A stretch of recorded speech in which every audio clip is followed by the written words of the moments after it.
to what we've done in the past. We're going to briefly discuss Romberg integration, and then I'll go into a little more detail about Gauss quadrature. All right, Romberg integration. It's basically just utilizing Richardson extrapolation. How many of you remember Richardson extrapolation? Where did we see it? Differentiation. Remember, if you do a crude approximation and then you cut the interval in half, do Richardson extrapolation, it significantly improves the accuracy. Well, you can do the same thing with integration, all right? And you can do that using the trapezoidal rule. All right, now I've got a little expression here. This is the integral is equal to the integral evaluated at whatever the interval h would be, plus the error. If I do it for two different steps, then I've got the integration at h1, the first integral, or interval that I'm using, plus the error is equal to whatever I'm using at the half when I have the interval, for example, plus that error. Basically, I can rejuggle this so that I can get a ratio of the errors based upon the intervals that I'm using. All right, so I can say, what would be the estimate of the error based on this little relation? So it's the error from the second interval, or the smaller interval, and then h1 divided by h2 squared, all right? We can solve for that error. I can rearrange this, and ultimately this is the error that I can get. So this is the integral for, let's say, a coarse interval. This would be the value at, say, half of that interval, and then 1 minus that ratio. Okay, let's see what happens. Now you can get an improved estimate of the integral. All right, this is based on having the interval or using a smaller interval, not necessarily having, but just something that would be smaller. So that's what the expression looks like. So if I assume that I'm going to cut it in half, right? So I can just plug it into this relation. What happens is, what does that look like? If you go back in your notes, you'll say, well, that's Richardson extrapolation. And that's exactly what we're doing. So it's a very simple technique using a crude estimate, capitalizing on this, and look what happens. The trapezoidal rule estimate was second order by doing Richardson extrapolation, still keeping those things at second order. The combination yields what? Fourth order. So you gain 2 orders of magnitude accuracy by just doing a very simple step like this. All right, now here's this little formula that we've been looking at as far as integrating this function. All right, we're going to integrate from 0 to 0.8. If I use one segment, if you remember in the trapezoidal rule, a slide or so back, so we have 0 to 0.8, one interval, very crude. You know what that error was? About 90%. Right? If I go to 2 segments, then I cut it to about 35%. If I go to 4 segments, it goes about 9.5%. For the 1 and 2 segments, if I just plug it into that little Richardson extrapolation formula, just doing that, I get a 16.6%. All right. If I use for segments 2 and 4 and I plug those in, I get 1%. The point is, I'm not doing any more work. All I'm doing is just one simple subtraction, right? Or I'm just having the size of the interval. That's all it takes. So the second one is using 2 intervals and then doing the... Yeah, it's cutting it in half, right? That's all. But it's the same steps. It's the same technique, trapezoidal rule. Now notice that I can get even higher accuracy. I can go to the 6th order accuracy if I want to use this relation. Here's the difference. 4/3, 1/3. 16/15, 1/15, right? So if I use that, I can actually go even higher if I want. Okay, so if I solve the previous example problem here, I get I equal to 1.64, which is the exact value, all right? If I really wanted to, I could get to 10 to the, or I could get H8, I could get 8th order. Why would I want to go that high, by the way? Where would I find a need to go to that kind of accuracy? Nanotechnology. Right? If I'm doing things at a very small scale, at the molecular level or quantum level or whatever, I'm going to be dealing with some very, very small numbers. And there I will probably want something that's going to be exceedingly accurate. All right, this shows what happens. This is a sequence of the integral estimates. This is using Romberg. Remember, it's just trapezoid with Richardson extrapolation. Using just two intervals like this, this is what I would get as I would go to fourth order. I now see what I'm doing as far as the intervals. Now I can get essentially exact. Then if I keep refining the intervals on this, or I go up, say to the sixth order or the eighth order, you notice it's only a two-step process, right? It's just find the value, subtract the other value, the higher or the smaller interval that you're using, and you can get these kinds of accuracies here. So this is an example of using the simplest of the integration schemes, but a little trick that will get you up to where it's comparable to Simpson's 1/3 rule or 3/8 rule, or even some of the higher integration schemes. It's a very useful and handy little formula. Reason it's popular, it's quick, right? And it's easy to set up. Can you use it with any method? Yeah. And it will always improve the... Yeah, it'll always improve. Now, the thing here on the trapezoid, well, let's think back for a minute. What were the constraints that you had on the 1/3 Simpsons and the 3/8 Simpsons? Remember? Even and odd. Yeah, even and odd. And you say, gee, did I get that right? Does this work out? Do you have to do that with the trapezoidal rule? No. No. It's just however many segments you want to use. Okay. So that's makes it fairly easy. Here's a simple M file for doing Romberg integration. It's not very long. I think once you look through the code, you can see, oh, I see how the sequence is set up, and I can follow it. All right, now let's talk a little bit about Gauss quadrature. Notice the previous integration schemes, we had fixed base points, all right? Now, let's just remove those constraints. Let's assume we don't have base points anymore. All right, so the concept, define a straight line, passes through 2 points. That's like the trapezoidal rule, right? But what you want to do is balance the positive and negative errors on this. So if you did it just right, you know, kind of eyeballing this as far as passing a straight line through 2 points, you would find, well, this is about optimum for what I get, although it would require a lot of effort to do that. Okay, so this is what Gauss quadrature does, and it produces an exceptionally accurate technique. And remember, this was Gauss who did this, you know, a long, long time ago. He worked this out pre-computer. Okay, the Gauss formula, or quadrature formula, stem from the Gauss-Legendre formulas, utilizing, this is the method of undetermined coefficients. I'm going to show you what that is, because you wonder, how did this guy actually come up with this scheme, right?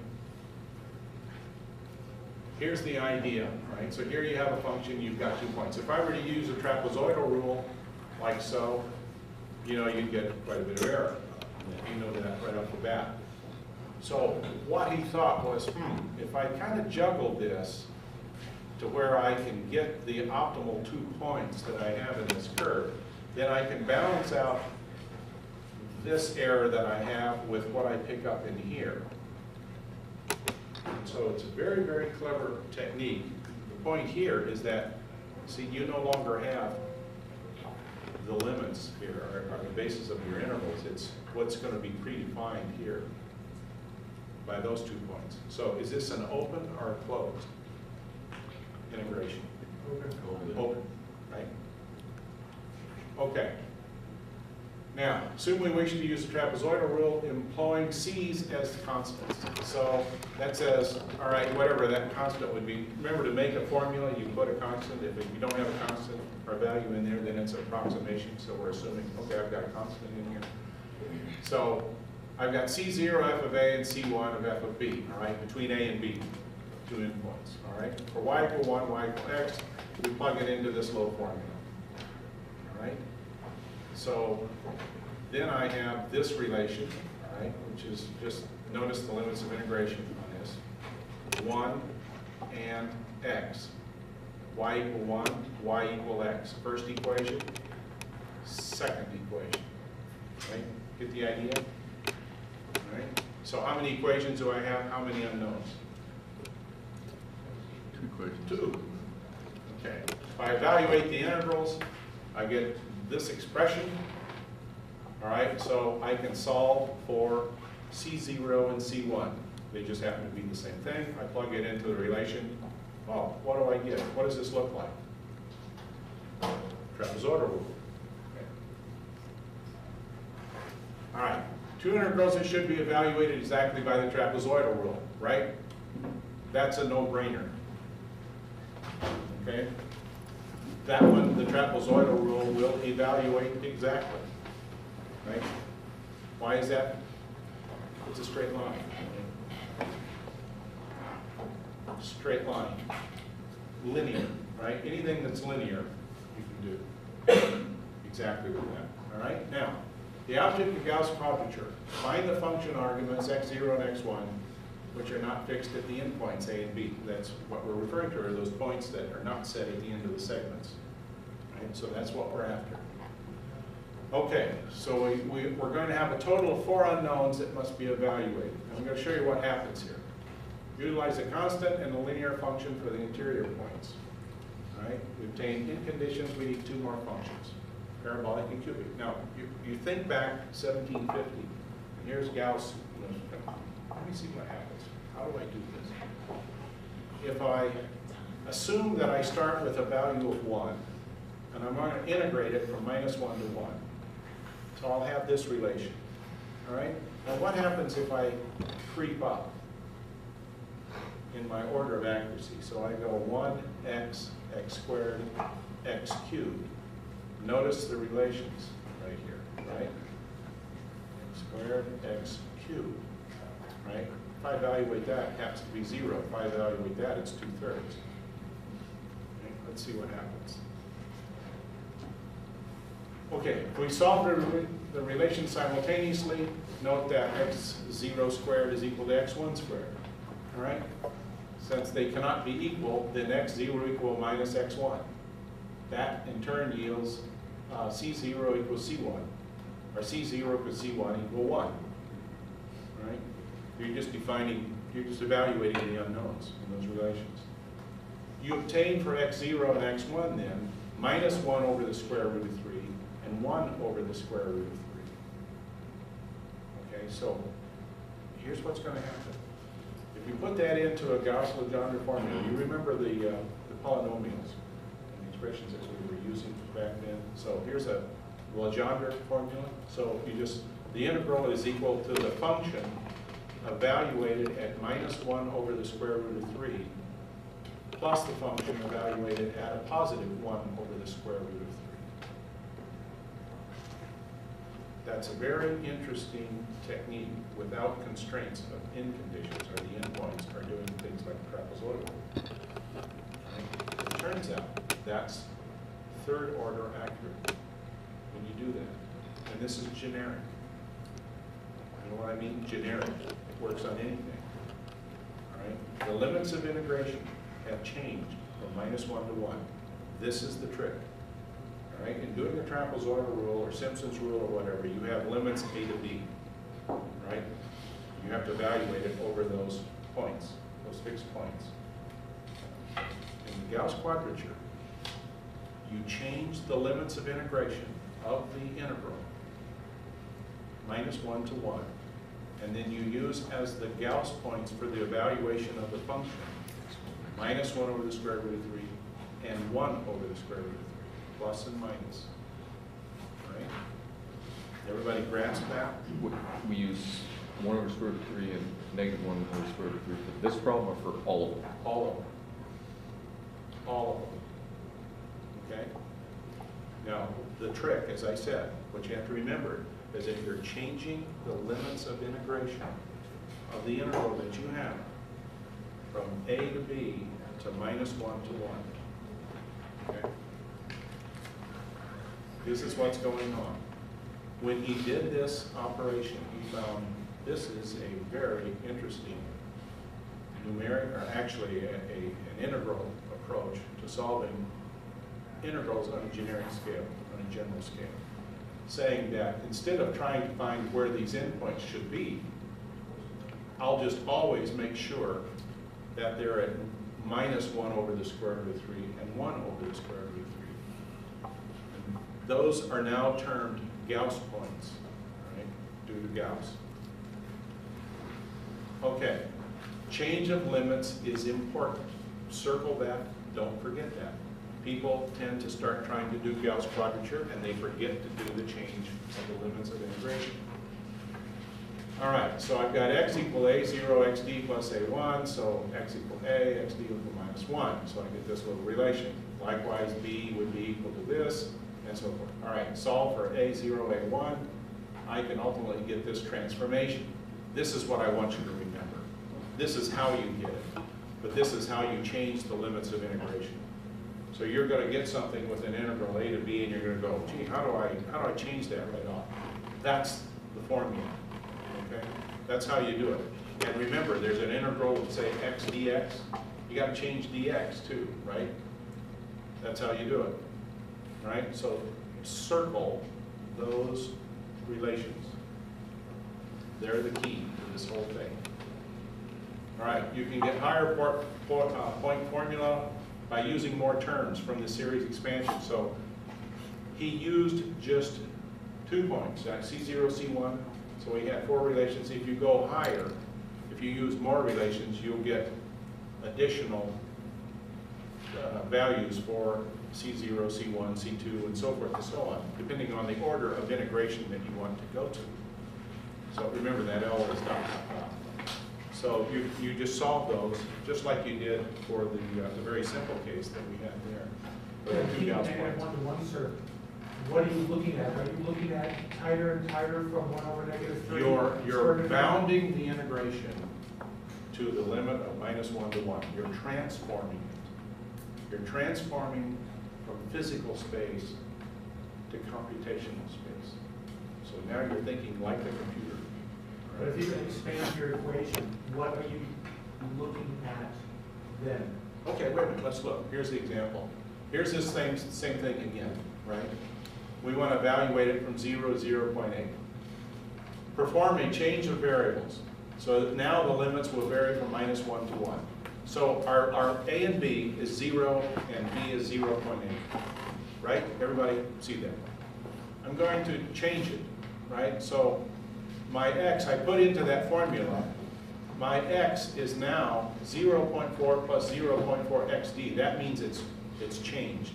Right? I could use a different symbol. Some books might use a little squiggle or whatever. So the x is transformed to xd, all right? Okay. So instead of x, you're now in xd space, okay? So dx, right, here's the formula, is now 0.4 xd, right? Get the idea? Yeah. All right, now, substitute into the original equation. Here's this expression, right?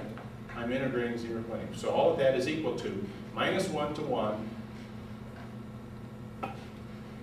Notice what's happened here? Remember we have x. plus So n. all those x's, you see, right there, they're transformed to xd, right? So you pull this down, and you plug into where, there, see that x? There's x. Here's x squared, right? So x squared, x cubed, and so forth. All right, don't forget this. You have to change this too. Now, you just plug in, for wherever you have these terms, you plug in -1 over the square root of 3 and 1 over the square root of 3. That's all you do, right? Here's the values that you get, 1.82. The error here, okay, it's a -11, right? What does this mean? We overshot, right? But even though it's 11%, what did you get when you did trapezoidal rule? 80-something.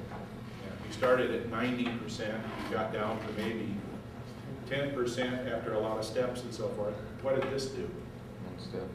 Yeah, it's like 1 step, right? All right, now, this is what we mean by the points, quadrature. All right, the C0 and C1, when you're using 2-point quadrature, these are the points. By the way, what is this equal to? I'll bet you it's 1 over the square root of 3, So if you're using 2 Gauss points, that's what you get. If I go to 3 Gauss points, that's what I get. Notice the truncation error over here. If I go to 4 Gauss points, and if I actually go out to 6 Gauss points. Right? So if I keep going to higher order Gauss points, I mean, look at the ratio as I improve on the accuracy of this thing. When it's 3-point Gauss, that's a double integration, right? When it's 3 points is double no, integration. no. It just means that you're doing more points that you're evaluating the function. You see, in the last one, right here, Right. we did 2 integrals, right? Here's one, here's the other, right? So here's the function, correct? Oh, okay. So Yes. I only elected to use 2 Gauss points, which I plugged in to wherever there's an XD, right? And if you want to use 3, then you Then if I wanted to use 3, I would use 3 and I would plug it in there. Okay, you pull the numbers off the table. Yeah, Right. they come off that table. That's exactly what you do, Okay. all right? This is important when you will be doing finite elements. Because the finite element method is an integration or integral technique. And it uses Gauss quadrature to do all of its evaluations. Now, have any of you used any of the finite element packages here yet? Have you been into a class that you've done that? COMSOL? Has anybody used that package? Was it one we used? One Z transfer. Yeah, it was minor. There's probably a package that you use in e-transfer. ANSYS is a commercial code.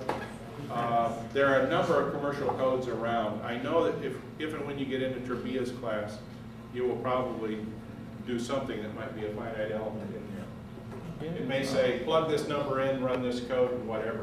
Well, you now know that what it's doing is Gauss quadrature in the integration. Which class would you use, sir? Probably in the higher levels. Yeah, Next semester. next semester. Come join me. 320? No, 706 graduate school. Actually, you'll get a smattering of it at the senior level, one of the 400s. I can't remember what it was right offhand. But it's, you kind of go through it pretty quickly, and then you go, oh, okay. You're just plugging in numbers on the commercial code, to set up the boundary conditions. This class, you get an idea, at least what's going on inside the engine of that commercial code. That's what it's based on. Okay, now use 3-point formula to estimate the integral. Here's this function again. Let's see what happens, just like you said. All right, so now I've got, I'm using, remember the weights change, right, on the table? So the weights change too, right? So here we go to the table and we use the weights for that. And so now we plug in the values associated with those weights, right, for a 3-point quadrature.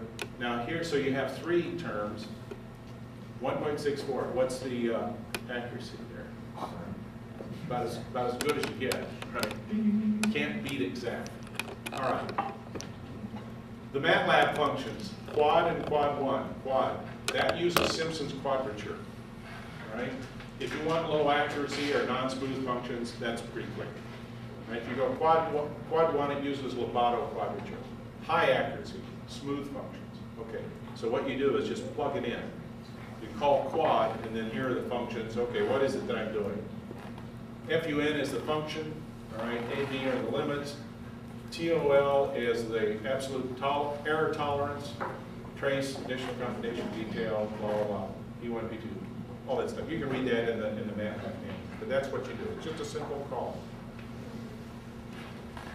Okay, improper integrals.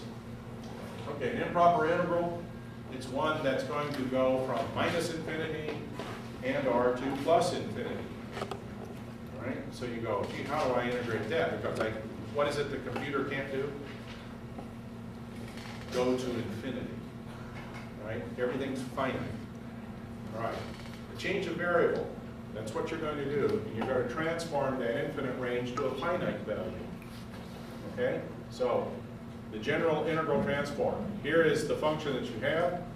1 over a, 1 over b, all right? As long as AB is greater than 0, all right? For cases where the limits vary from minus infinity to a positive value, then you can do it this way. You can, like, say, I'll go this far for the first interval, and then I'll go from there to the second. So some interval value I can put in there. That's a legal mathematical trick. That first one, it goes from A to B, not infinity. I don't understand. Right here? Yeah. Well, what happens when you put infinity in there? So we just pick some arbitrary number for, Actually, you're lucky because MATLAB will do some of the higher order things for you. You just have to remember about changing the limits of integration. That's the tricky part. Okay. Be sure you can do that. so do we just pick some arbitrary number? Okay, here, look. Here's the normal distribution, cumulative normal distribution. It goes from minus infinity to x. Here's the function, all right? Assume we want to integrate this for x equal to 1. Okay, so you just plug in the back. So now I'm going to go minus infinity to minus 2. Here's the function. I do this change. Notice what's happened right here. Now, okay. If I apply h equal 1/8 and Simpson's 1/3 rule, I just plug in, here's the 1/8, right? So I just plug it in for h is 1/8. I just plug it into this 1/3 rule. And that's the value I get. So if I evaluate this, I can actually set it up to do it numerically using a simple rule. Yeah, can I get that? So how'd you get -2 and 1? Are those just arbitrary numbers you picked? Oh, no, wait a minute. So if I'm going minus infinity to x, and I set x equal to 1, right? So I'm going to go minus infinity to a minus 2. What'd you Okay, pick so I negative? just said, well, okay, let's try minus 2. Okay. And then minus 2 to 1, right? Get the idea? So you're breaking it up between minus infinity and the input value.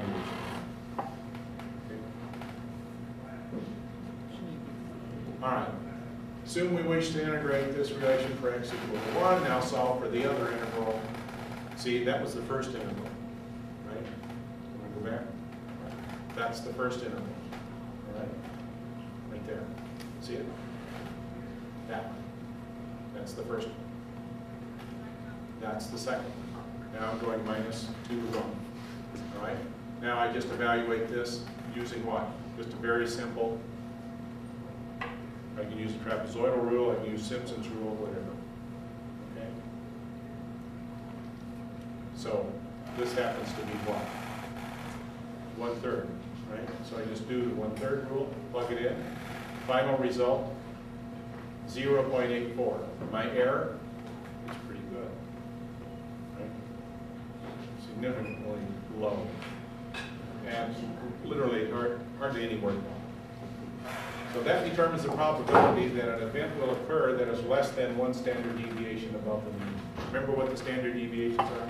Remember normal distributions? Have you gotten into that at all yet? Some of you may have, some of you may not. Actually, we'll do a little section later on statistics. But normal distributions, you know, the normal distribution of grades in the class, what does everybody always tell you? It's always a C. 64.6% of the class will have grades of C. And then as you go to the outliers, you get to the A's and B's and the D's and F's. That's what this is about. Okay, so if 100 events occur, what does this mean? What does that value mean that you obtain? It means 84 will be less than the mean plus 1 standard deviation. Right? So statistically, for some of you that have been down there, you go, oh, okay, I understand. I see where that fits. Some of you that haven't been there yet, don't worry. We'll get to it later on. You can actually come back to this and it'll make a little more sense. Okay. This is a normal distribution. Right? That spread is 64. How many of you have seen things called 6 sigma? Okay.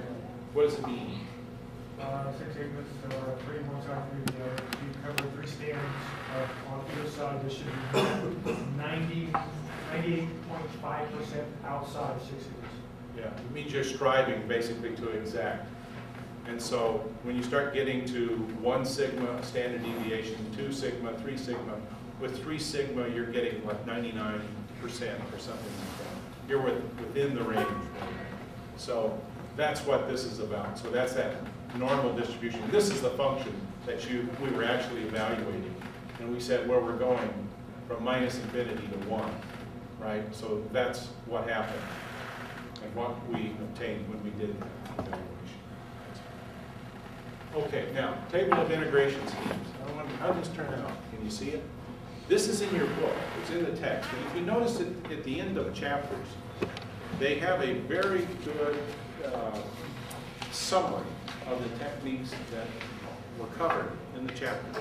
And so what I've done is go through and pull these things out and put them on the slides here for you. But they're very good. Now, in this one, there's the trapezoidal rule, all right? And there's one of the examples that we looked at before, right? And you look at the truncation error. If we go here, Simpson's rule, right? Here's the 1/3 Simpson's rule, all right? Here's Simpson's 3/8 rule, all right? So now 1/3, 3/8. I'm pointing out the ones that I want you to circle and to remember, all right? Probably going to be in big trouble if that was a call from Okay, so know that one, know that one, know that one. I want you to know Romberg integration, right? It's just Richardson extrapolation. And you got to know that anyway, but for differentiation. So you already got it. Right? And Gauss quadrature. Gauss quadrature. Those are important. Those are the ones you want to remember. Okay, now, next week, on Tuesday will be a review of everything we've covered up to today, right, including today. So we'll spend the whole time just going over what I think are the key points. Thursday is the exam, all right? It'll be closed book. You won't need anything other than just a pencil and piece of paper, or probably not even that. I'll have the exam. Should be fine with me. It will not be difficult. If I can find an old example, I'll try to put one up on the web for you, or maybe bring one in. But the problem in doing that and showing old exams, or if you've got a file of old exams, you concentrate on what those problems were, and then you come into the exam and you go, well, there's nothing the same, right? So let me tell you, it's in the techniques and procedures that I'm interested in, not in your ability to memorize how to do a problem from last year. Because guess what? It won't be on that exam. Right? It'll probably be something else. But you can get an idea of the kinds of problems and how difficult they might be or how simple they might be. So I don't ask you to do something that's going to take a half hour or to write a program that would take you an hour to do one problem. You've got 4 more to do or something. So anyway, on Tuesday we'll have a review. Okay, any questions? The quiz, is that supposed to be the exam, sir? The quiz? Yeah, the quiz, yeah. He's being I guess exam, is that with a capital E? It scares me. Quiz?